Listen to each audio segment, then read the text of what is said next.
Hello guys, welcome back to my channel. तो आज हम लोग बात करने वाले हैं ना बहुत एक इंटरेस्टिंग टॉपिक पे। आप लोगों को भी बहुत मज़ा आने वाला है क्योंकि आज हम लोग बात करने वाले हैं सन के ऊपर, यानी कि हमारा जो सूरज है। मतलब पता है, लोग ना धरती से, हमारे हाथ से रोज़ हम लोग सूरज को देखते हैं, लेकिन उसके बारे में किसी को कुछ पता ही नहीं होता है। इनफैक्ट आई थिंक कि 90% पीपल को तो पता ही नहीं होता है। हम तो सिर्फ देखते हैं कि सूरज रोशनी देता है, शायद डूब जाता है, बस इतना तक। हाँ, लेकिन उसके बारे में एक्चुअल में सन क्या है क्या नहीं है, वो कैसे फॉर्म होता है, और जो जितनी भी सारी डिटेल्स है हमको नहीं पता होता है, कोई जानने की कोशिश भी नहीं करता है। तो लेकिन जिस चीज़ को हम लोग डेली देखते हैं तो उसके बारे में कुछ तो पता होना चाहिए, राइट। तो आज मैं आपको बताने वाली हूँ कि सारी इन्फॉर्मेशन जो सन रिलेटेड कैसे फॉर्म होते, क्या है क्या नहीं है, सब कुछ। तो अगर आपको जानना है और आपको जानना ही चाहिए तो प्लीज़ ये वीडियो पूरा ज़रूर देखिए। ओके, चलिए स्टार्ट करते हैं। सबसे पहले हम लोग जानेंगे कि सन कैसे फॉर्म हुआ था। तो 4.6 बिलियन ईयर्स पहले सन का जन्म हुआ था। लेकिन वो कैसे हुआ था, मतलब तो मैं आपको बताती हूँ अभी। तो सन जो है वो पहले क्या था। तो पहले सन था एक गैस और डस्ट का एक स्पिनिंग टाइप का क्लाउड, मतलब कि एक घूरता हुआ डस्ट और गैस को लेके एक क्लाउड टाइप का था पहले सन। फिर उससे हमारा सन कैसे कैसे बना। तो क्या होता है कि जो वो स्पिनिंग क्लाउड था उसके पास में ही एक सुपरनोवा हुआ। तो सुपरनोवा क्या है, मैंने आपको पिछले वीडियो में भी बताई थी कि सुपरनोवा ये होता है कि जब कोई स्टार की डेथ होता है तो उसे सुपरनोवा बोलते हैं, ठीक है। जैसे कि आप समझ जाओ कि हमारे अर्थ में ना इतना सा अर्थक्वेक आता है तो कितना ज़्यादा वेव बनता है ना, मतलब जाहिर सी बात है। तो अगर यूनिवर्स में कोई स्टार का डेथ होता है, कोई इतना बड़ा एक्सप्लोजन होता है, इतना बड़ा बास्ट होता है, तो वो कितना ज़्यादा वेव क्रिएट होता है। तो जितना उतना बड़ा सुपरनोवा हुआ था उसकी वजह से बहुत बड़ा वेव क्रिएट हुआ है। तो उस वेव जाके टकराई हमारे उस स्पिनिंग क्लाउड से।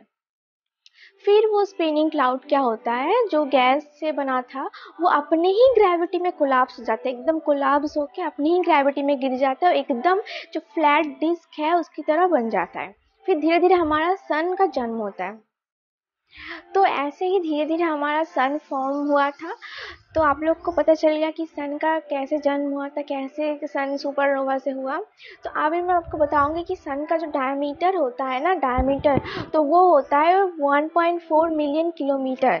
ठीक है, 1.4 मिलियन किलोमीटर मतलब क्या, हमारे अर्थ से 110 टाइम्स ज़्यादा। मतलब आप समझ सकते हैं इसका डायमीटर ही कितना ज़्यादा है।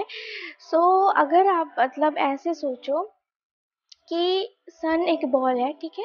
अगर हमारा जो 8 प्लैनेट है उसको हमने उस बॉल में एक बार डाला, फिर 2 बार डाला, ऐसे करके आप 600 टाइम 600 बार डालोगे तो वो सन फुलफिल होगा। मतलब सन का आप ये इमेजिन कर सकते हो कि कितना बड़ा हो सकता है।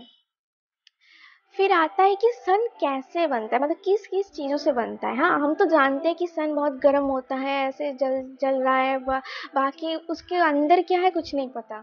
तो मैं आपको बताती हूँ कि सन एक हॉट प्लाज्मा है। हॉट प्लाज्मा का आप एक बॉल कह सकते हो।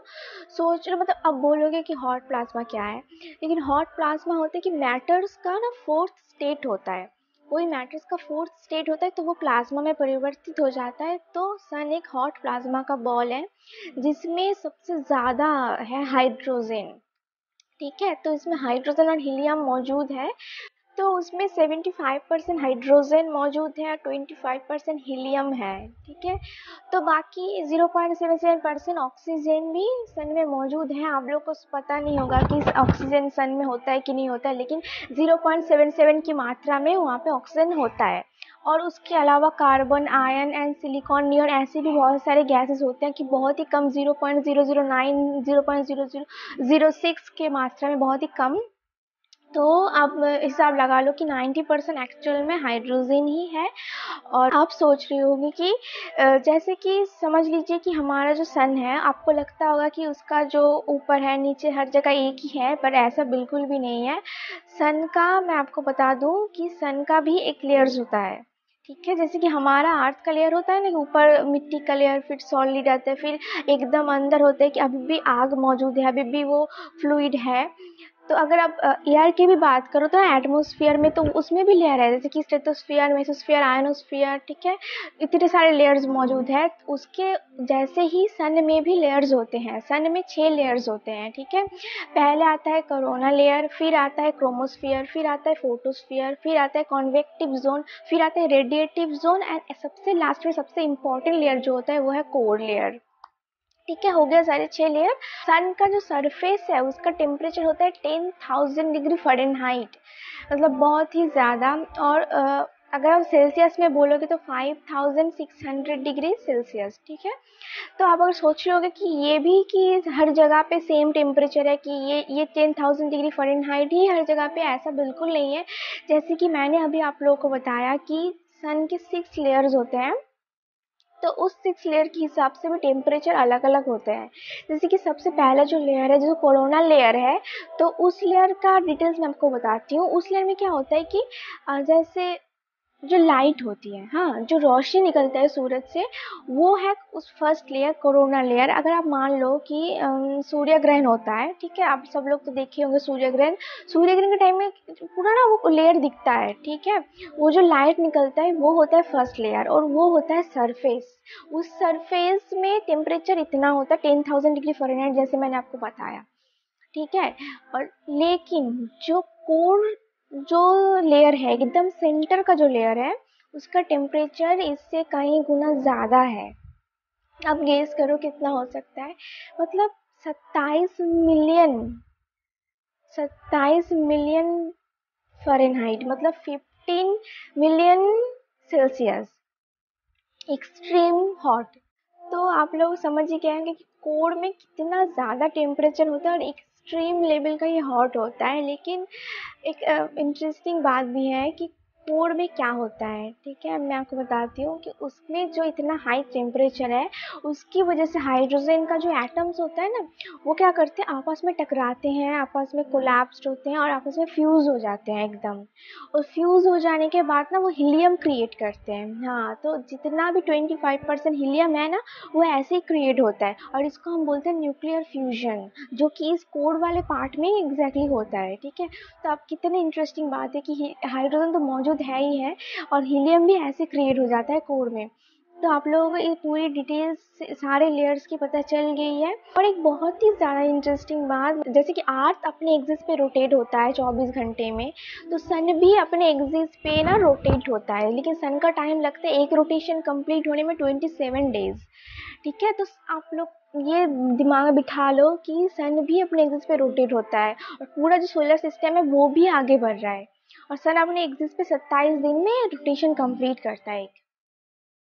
ओके, सो अभी मैं आपको बताती हूँ कि जैसे कि आप लोग सोच रहे होंगे कि सन अपने एक्सिस पे रोटेट करता है, ये कैसे पता चला, ठीक है। तो ये भी एक बहुत सी अलग सी टॉपिक है।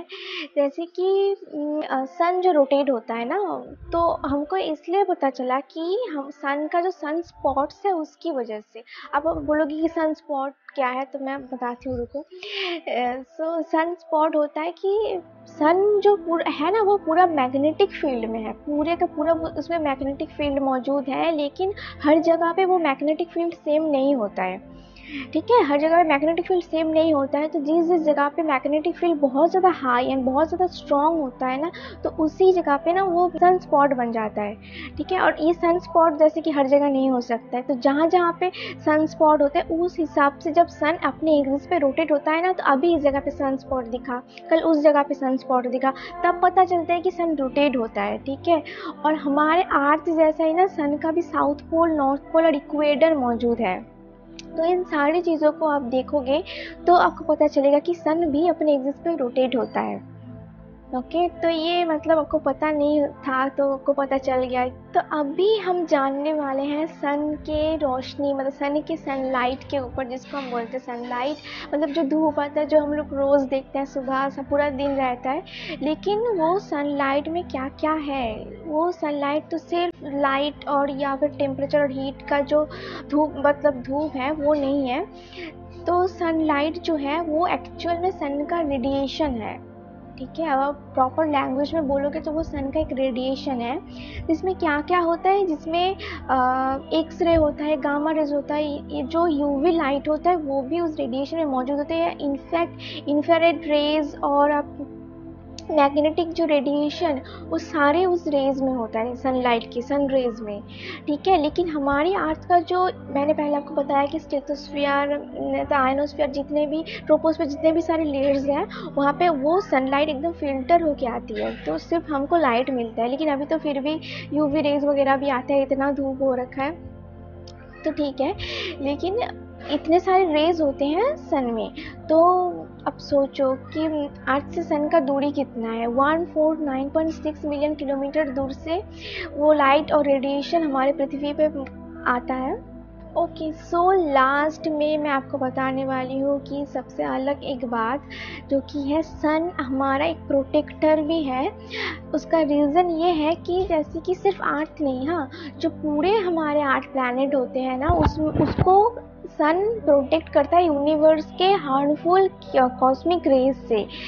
और सन क्या करता है कि जो 8 प्लैनेट्स है उसके ऊपर ना एक स्फीयर क्रिएट हो जाता है, जैसे कि जिसको हम बोलते हैं हेलियोस्फीयर, मतलब एक चादर जैसा आप समझ जाओ, ठीक है। एक चादर जैसा पूरा 8 प्लैनेट में ऐसे घिरा हुआ होता है, जिसकी वजह से हम लोग जो एक्स्ट्रा जो कितनी यूनिवर्स में जितनी ज़्यादा माने कॉस्मिक रिएक्शन होता है, जो भी मतलब एक्स्ट्रा जो हमारे प्लैनेट को हार्म कर सकते हैं, तो उससे हमें वो प्रोटेक्ट करता है। तो आपको पता चल गया होगा कि सन हमारे लिए कितना बेनिफिट है, कितना हम लोग को मतलब प्रोटेक्ट करता है, कितना हमें हेल्प मिलता है, और आप सब इसके बारे में नहीं जानते थे। अगर ये वीडियो में आपको सन के बारे में बहुत कुछ पता चला है तो प्लीज़ लाइक कीजिए और मेरे चैनल को सब्सक्राइब कीजिए। तब तक नेक्स्ट मिलते हैं नेक्स्ट वीडियो में, तब तक के लिए बाय।